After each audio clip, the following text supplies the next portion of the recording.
So you wish to get into the United States of America, but you're not sure how. Well, in this video, we will go through all the types of visa that we think is appropriate for you. So go and check this video out right now. Hi everyone, my name is Simon Misiewicz. And I'm Louise Misiewicz. And in this video channel, we are helping British people move to the United States in a most tax efficient way. But if you are wondering about UK tax and property investments, then you need to nip off over to the Optimised Accountants channel. That should be appearing just above Louise's head right now. So in this video, we're going to explore the different kinds of visas that you can apply for to base yourself for a period of time in the United States.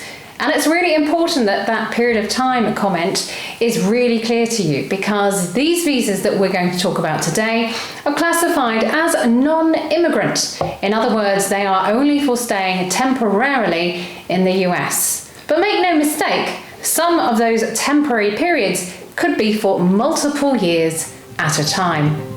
Now, we've looked through all the different visa classes there are, and we've identified that there are probably 4 quadrant types of visas worthy of your consideration. And we're going to walk through each of those with you on this video. The first is going to be looking at entrepreneurial visa types, and they actually take up 2 of the 4 quadrants. The third is then looking at tourism and travel type visas. And then the final one is linked to an employer. So there are many factors that you need to consider when applying for a visa application to enter the United States of America. So one of the things we need to think about in regards to the application process is the length of stay. How long can you stay in the United States within that one type of visa? And we'll consider those in detail. Does it help you stay in America for good? Well, unfortunately, many of the visas that we'll be talking about do not allow you to. And then we need to think about the process time. How long does it take to go through the process? Now, admittedly, as you're watching this video, we may still be in the pandemic. Which pandemic? Well, doesn't take a genius. But the process time for this time is going to be a long time of extension. And that's because the London Embassy is not open unless it's for emergency applications only. But typically, we will be running through those process times with you. And of course, we need to think about cost. How much money will it take you to get into the United States? Not just the application process for the visa, but actually, do you need to invest money? And we'll talk about the entrepreneurial ones a little later on. Now, we're talking about the London Embassy. So this is a beautiful building that you will need to visit. It is centrally based in London, so if you are not in London, I would suggest that you stay in a hotel the night before, if it's safe to do so, so that you are pretty much refreshed and prepared for your interview process. It does say that the interview process shouldn't be no more than 1 hour, but by the time you've gone through form filling and waiting times, it could be half a day, if not more. So if you're thinking about taking holiday, make sure you book the day off, and why don't you do some touristy stuff yourself? So let's start getting into those quadrants. And the first one we're going to look at together is the B visa quadrant. This is made up of 2 types of visa. B1 if you're traveling on business, and B2 if you're traveling on more travel, leisure, tourism type activities. The B1 visa is going to be particularly relevant to you if you need to go to the US to conduct business, contract negotiations, maybe going to see your US counterparts, perhaps even for litigation purposes. B1 is most likely the visa for you. B2 tends to be more for travel and tourism. Might even be if you need to go to the US for medical treatment, or if you're an amateur athlete or an amateur entertainer. The B2 is most likely for you. But If you are a UK citizen with a British passport, there's a very strong chance you won't actually need a B2 because they have a visa waiver program with the UK, which means typically, so long as you do indeed have a British passport and are a British citizen, then you will not need the B2 visa to travel into the US for up to 90 days. Typically, the only time a B2 visa is needed is if you have applied to enter the US during the ESTA process, ESTA, and have been denied.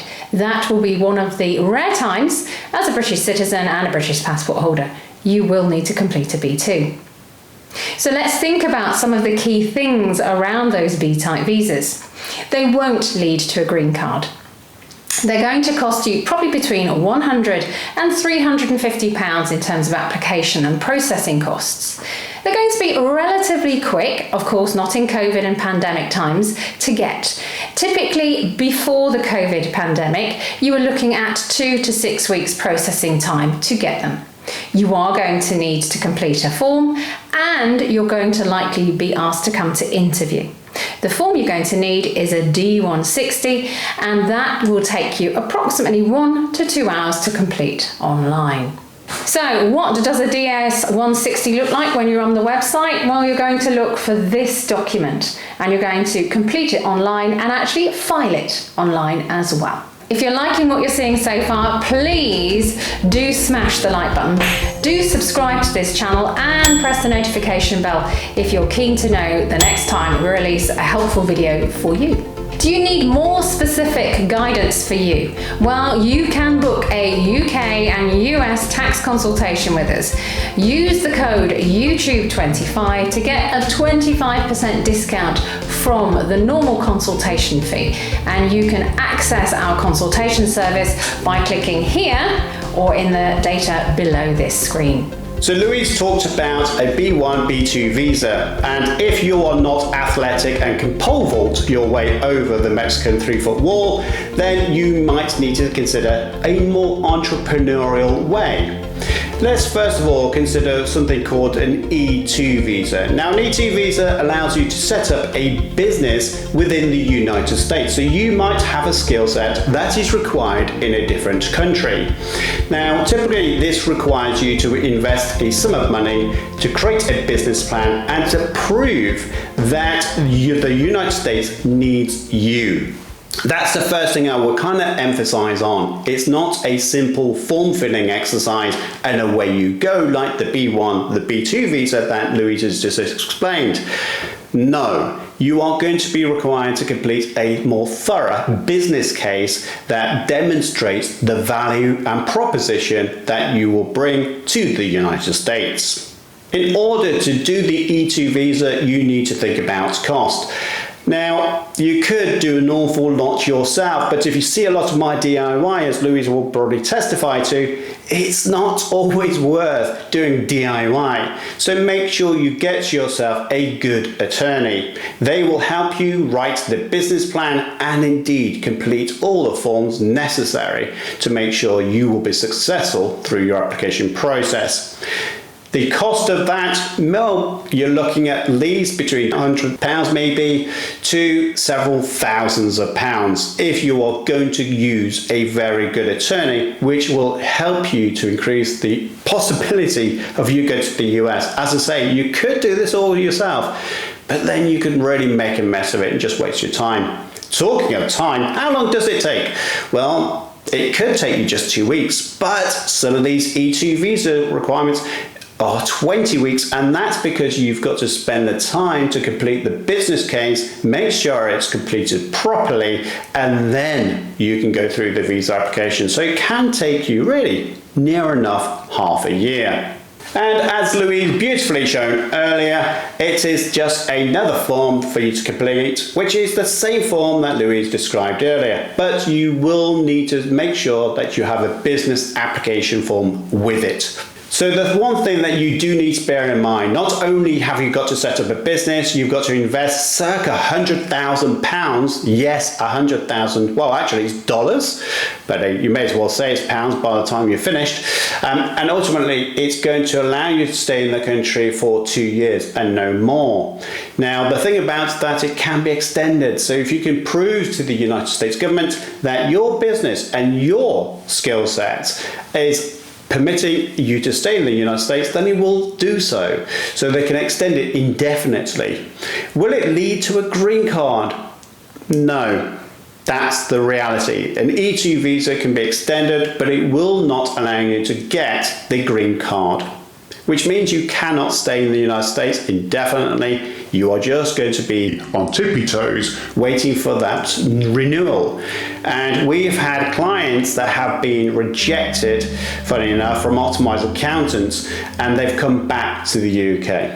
Okay, so with this application process, there are so many forms you've got to complete. The first one is this I-526, which should be appearing on your screen right now, and that's a meaty document that you have to go through. And then there's this second form that you have to go through, which is an application for immigration alien registration. Yes, British people are indeed called aliens.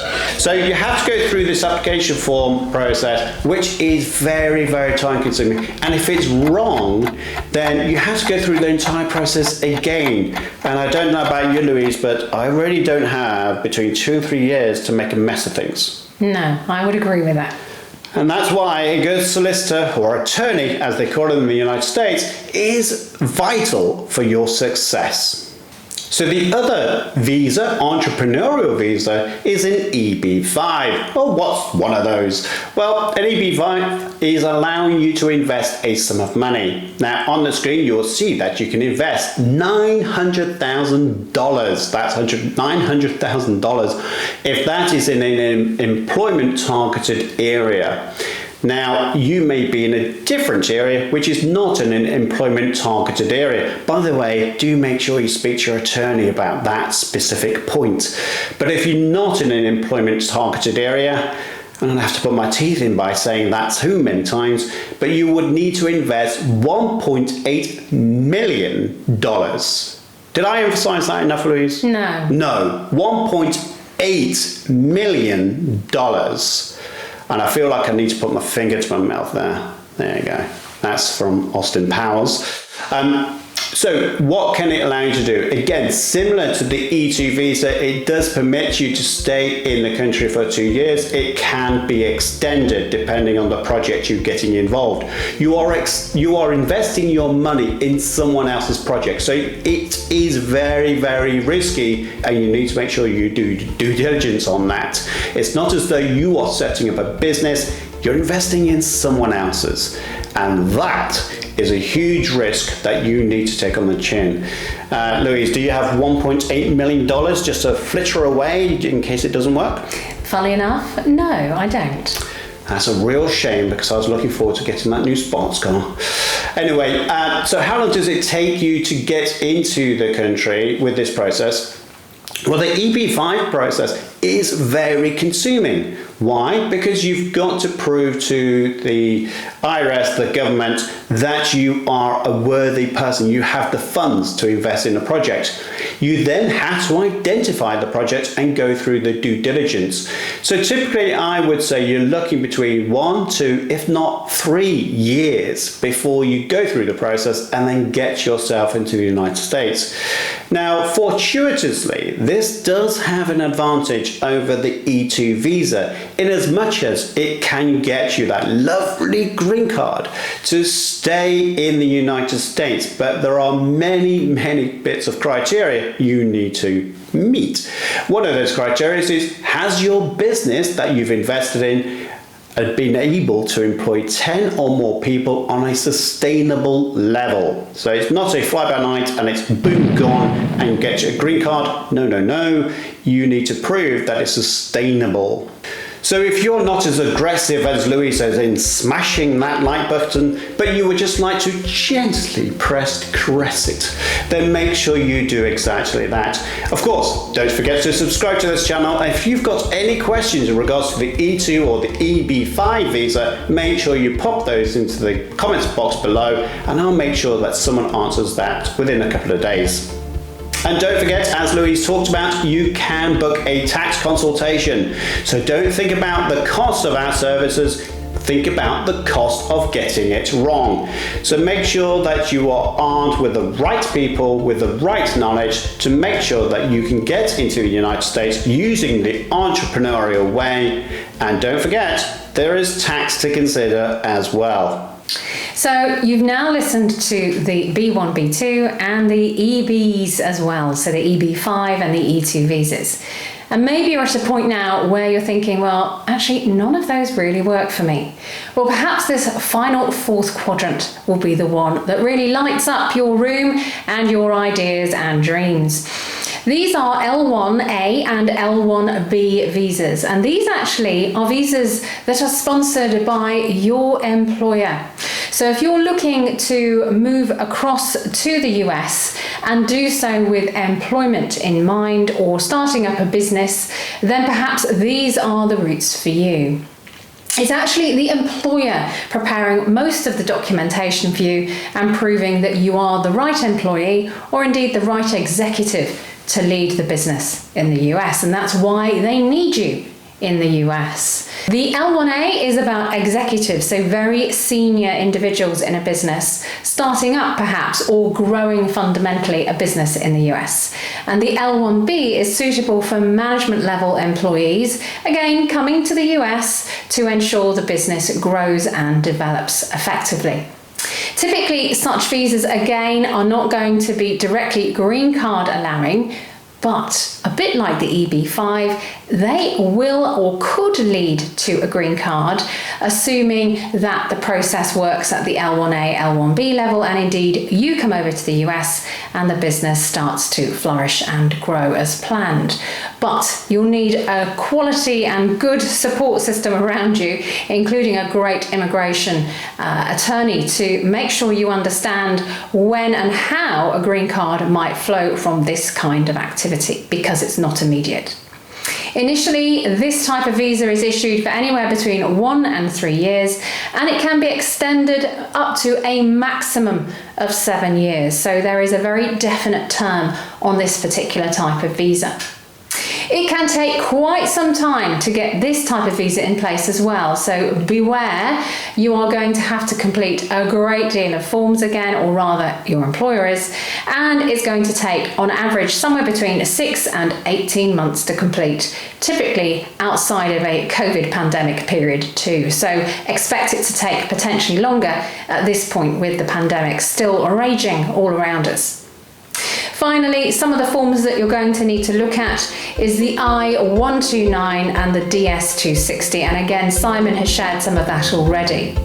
So why might you use this one over the other ones? Well, again, it is likely to lead you to a green card potentially, and it allows you to remain in the US for more than the 90 days that, for example, a B1 or B2 might give you. Now, finally, again, if you haven't yet pressed the like button, please do, and also click subscribe if you like what you're seeing and you want to know more. We'll do our very best to help you. So until the next video, my name is indeed Simon Misiewicz. And I'm Louise Misiewicz. We'll see you again soon.